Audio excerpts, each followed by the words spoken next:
masuk dalam firman Tuhan. Kita buka bersama-sama dalam Kisah pasal 1 ayat 8. Demikian firman Tuhan. Tetapi kamu akan menerima kuasa kalau Roh Kudus turun ke atas kamu, dan kamu akan menjadi saksiku di Yerusalem dan di seluruh Yudea dan Samaria dan sampai ke ujung bumi. Puji Tuhan. Pagi hari ini kita berbicara mengenai kuasa Tuhan atau berbicara mengenai Roh Kudus, karena kita tahu bersama 10 hari kita jalani untuk supaya kita dipenuhkan dengan Roh Kudus, karena memang Roh Kudus itu sangat penting. Karena kita tahu bahwa sekarang kita hidup di zaman Roh Kudus. Kita tahu bersama ada 3, zaman Bapa dan zaman Anak dan zaman Roh Kudus. Oleh sebab itu gereja di mana dituntut saudara bukan kita datang berdoa kepada Tuhan, kita tidak memakai akal, tetapi kita harus sesuai dengan firman Tuhan dalam Yohanes 4 ayat 40 bab 1 bahwa akan saatnya orang akan menyembah dalam roh dan kebenaran, karena Allah itu roh, sehingga kita setiap kita sebagai anak Tuhan, sebagai orang percaya, kita harus menyembah di dalam roh dan kebenaran. Seperti saudara, kalau kita mungkin samakan sekarang kita hidup bukan zaman batu lagi, zaman kayu, tetapi kita hidup di zaman teknologi. Artinya semua dikendalikan oleh teknologi saudara. Seperti saudara firman Tuhan katakan bahwa kita hidup di zaman Roh Kudus.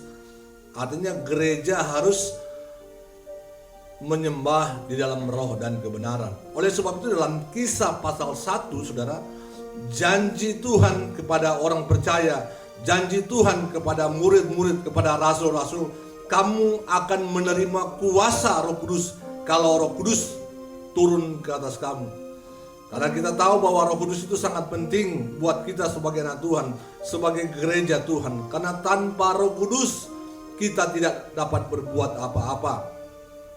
Karena di saat kita lemah, Dia akan kuatkan. Di saat kita susah, Dia akan hiburkan. Di saat kita tertutup jalan, Dia akan membuka jalan. Itulah Roh Kudus sebagai penghibur, sebagai parakletos, sebagai penolong buat gereja Tuhan. Karena kita hidup di zaman Roh Kudus saudara. Oleh sebab itu mari kita sebagai anak Tuhan, sebagai orang percaya, milikilah Roh Kudus. Karena Roh Kudus adalah satu jaminan buat kita sebagai anak Tuhan. Roh Kudus adalah satu jaminan untuk kita akan disingkirkan. Roh Kudus satu jaminan ketika kita akan di mana gereja Tuhan akan diangkat. Karena kalau kita tidak memiliki Roh Kudus saudara, maka kita akan tertinggal. Oleh sebab itu waktu yang masih ada saudara. Oleh sebab itu bagi kita yang belum penuh dengan Roh Kudus, milikilah Roh Kudus lewat kita meminta kepada Tuhan.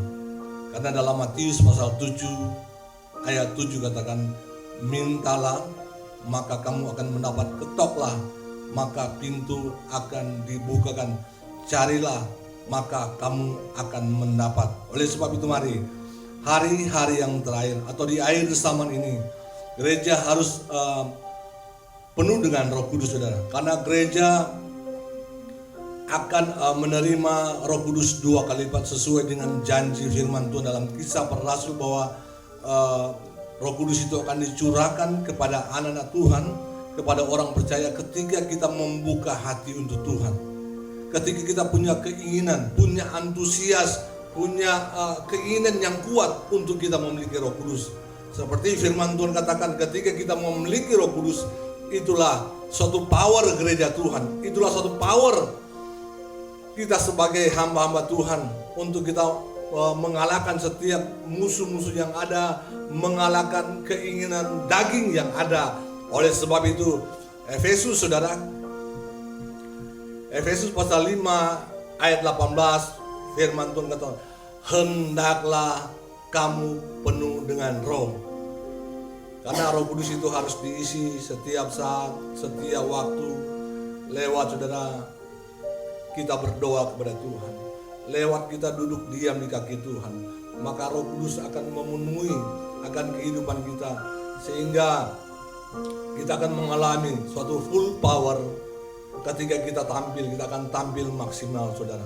Kita akan mengalahkan segala masalah-masalah kita saudara, ketika kita memiliki Roh Kudus. Saudara,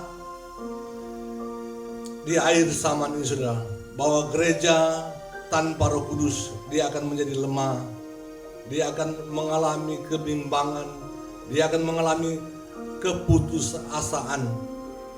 Oleh sebab itu dalam Yesaya pasal 40 di sana dikatakan, orang yang menanti-nantikan Tuhan akan mendapat kekuatan yang baru. Biarlah kehidupan kita sebagai anak Tuhan, sebagai orang percaya, mari saudara, kita lebih mendekatkan diri saudara di hari-hari ini, sehingga kita akan mengalami kekuatan, kita akan mengalami satu kekuatan yang daripada Tuhan yang luar biasa saudara. Haleluya, haleluya. Haleluya, haleluya. Yesus kan, kita percaya saudara, ketika kita memiliki Roh Kudus, maka segala pergumulan kita semua akan diatasi bersama dengan Roh Kudus. Kita akan mengalami satu kekuatan baru, pemulihan, kemenangan demi kemenangan kita akan raih asal kita memiliki Roh Kudus dalam hidup kita. Jangan kita pakai akal, kemampuan kita, tetapi kita miliki Roh Kudus. Ketika kita meminta kepada Tuhan, maka Dia akan memberikan sesuai dengan janji firman Tuhan. Dia akan memberikan kepada orang yang meminta kepada Tuhan. Sehingga ketika kita memiliki Roh Kudus, kita akan menjadi berkat, kita akan menjadi saksi, mulai dari Yerusalem, Yudea sampai ke ujung bumi. Artinya kita punya dampak saudara. Kita bisa memberkati banyak orang lain lewat kuasa Roh Kudus yang ada dalam hidupmu. Puji Tuhan, biarlah firman Tuhan pada saat pagi yang indah ini membawa hidup kita ini ada perubahan. Ketika kita memiliki Roh Kudus dalam hidup kita, kita akan lebih mencintai kebenaran firman Tuhan. Kita akan lebih mencintai untuk kita selalu duduk diam di kaki Tuhan. Kita akan mampu, kita akan mengalami satu kesanggupan, kita akan mengalami satu kekuatan yang baru yang Tuhan berikan ketika kita duduk diam di kaki Tuhan. Karena Roh Kudus yang memampukan kita, Roh Kudus yang menghiburkan kita, Roh Kudus yang memberikan satu kekuatan yang luar biasa ketika kita duduk diam di kaki Tuhan. Karena firman Tuhan katakan dalam Kisah pasal 1 ayat 8, ketika kita meminta, menerima, sehingga Roh Kudus ketika dicurahkan, kita akan menjadi berkat, menjadi saksi, sehingga banyak jiwa-jiwa kita menangkan untuk hormat dan kemuliaan Tuhan. Oleh sebab itu, sekali lagi, milikilah Roh Kudus di hari-hari ini supaya kita tetap kuat, kita tetap mampu menghadapi situasi yang ada, menghadapi corona yang ada. Kita tidak akan merasa kebimbangan, ketakutan untuk menghadapi hari ini, untuk menghadapi hari esok, untuk menghadapi untuk tahun-tahun yang akan datang. Karena kita ada kekuatan, yaitu Roh Kudus yang memberikan jaminan buat saudara dan saya. Puji Tuhan, biarlah firman Tuhan pada saat pagi yang indah ini menjadi satu kekuatan buat kita sebagai anak Tuhan, sebagai orang percaya. Haleluya, haleluya.